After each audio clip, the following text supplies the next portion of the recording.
कुव्यवस्था ये है कि सरकार के पास बेड की कमी है, सरकार के पास वेंटिलेटर की कमी है, सरकार के पास ऑक्सीजन की कमी है। हाहाकार मचा हुआ है ऑक्सीजन सिलेंडर के लिए। सरकार इस बारे में कोई फैसला नहीं करती है तो आईएमए बिहार धरना देगा। मुझे पूरी जानकारी है कि आईसीयू में ऐसे लोगों को भी भर्ती किया गया था जिन लोगों को अभी तुरंत आईसीयू की जरूरत नहीं थी। बिहार में अब कोरोना संक्रमण से डॉक्टरों की भी मौत हो रही है और आज सुबह ही आईजीआईएमएस में एक यंग डॉक्टर की मौत हो चुकी है।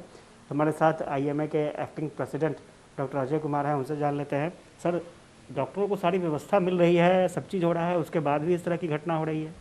दिक्कत है कि इस ढंग की अव्यवस्था अभी बिहार में कोविड के मामले में है कि डॉक्टर्स भी उस अव्यवस्था या कुव्यवस्था के शिकार हो रहे हैं। कल जो डॉक्टर की मौत हुई यंग, उसको मैंने ही भर्ती करवाया था आईजीआईएमएस में। बेड तो मिल गया, लेकिन उसकी जो स्थिति थी उसमें उसको आईसीयू बेड चाहिए था और आईसीयू की स्थिति वहाँ थी कि सारे के सारे भरे हुए थे। और मुझे पूरी जानकारी है कि आईसीयू में ऐसे लोगों को भी भर्ती किया गया था जिन लोगों को अभी तुरंत आईसीयू की ज़रूरत नहीं थी।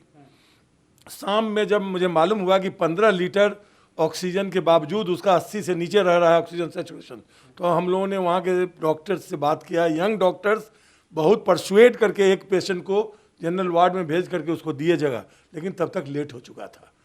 रात में उस पेशेंट को बहुत बुरी हालत हो गई और सुबह में उनका देहांत हो गया। वो मेरे बहुत नज़दीकी भी थे, डॉक्टर अनिल सिंह, हमारे भाषा के आंदोलन में बहुत सक्रिय कार्यकर्ता थे वो। और मुझे बहुत दुख है, आज हमारे बहुत से साथी रोए हैं, मैं भी रोया हूँ। अब स्थिति ये है कि कुव्यवस्था ये है कि सरकार के पास बेड की कमी है, सरकार के पास वेंटिलेटर की कमी है, सरकार के पास ऑक्सीजन की कमी है, मैं मानता हूँ। लेकिन इस कमी को भी अगर इक्विटेबल ढंग से अगर किया जाए, हम लोगों ने सरकार को सलाह दिया, लिखित सलाह दिया है ये मैंने, कि बिहार में जितने रजिस्टर्ड नर्सिंग होम हैं और जितने अच्छे क्वालिफाइड डॉक्टर के अच्छे अनरजिस्टर्ड नर्सिंग होम हैं, क्लिनिक्स हैं 50 बेड के उससे नीचे वाले, वो उनमें बहुत जगह वेंटिलेटर्स है, डॉक्टर्स हैं, एनेस्थेटिस्ट है, ऑक्सीजन सिलेंडर्स है, सेंट्रल ऑक्सीजन सिस्टम है।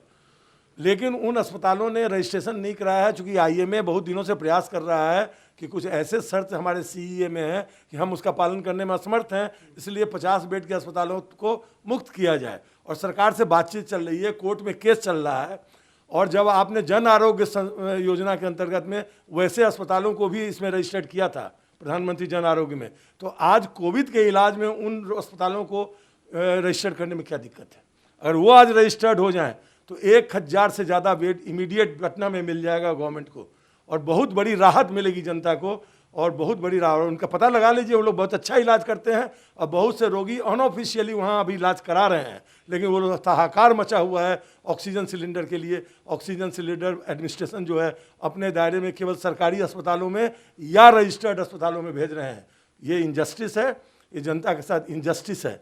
आज आईएमए ने फैसला किया है कि अगर इन अस्पतालों को आप ऑक्सीजन नहीं देते हैं, मान लिया वो कोविड अस्पताल नहीं भी डिक्लेयर हों, लेकिन उनके यहाँ बहुत से ऐसे रोगी हैं जिनको ऑक्सीजन की ज़रूरत है, मर जाएंगे वो, कोविड के अलावा भी बीमारियों से मर जाएंगे। और उनको ऑक्सीजन नहीं दिया जाता है और ऑक्सीजन की सारी व्यवस्था को ठीक नहीं किया जाता है, आईएमए से बात नहीं किया जाता है, हम लोगों ने जूम मीटिंग की बात की है, नहीं किया जाता है, तो आईएमए हॉल में बैठ करके आईएमए के जो लीडर्स हैं वो धरना देंगे।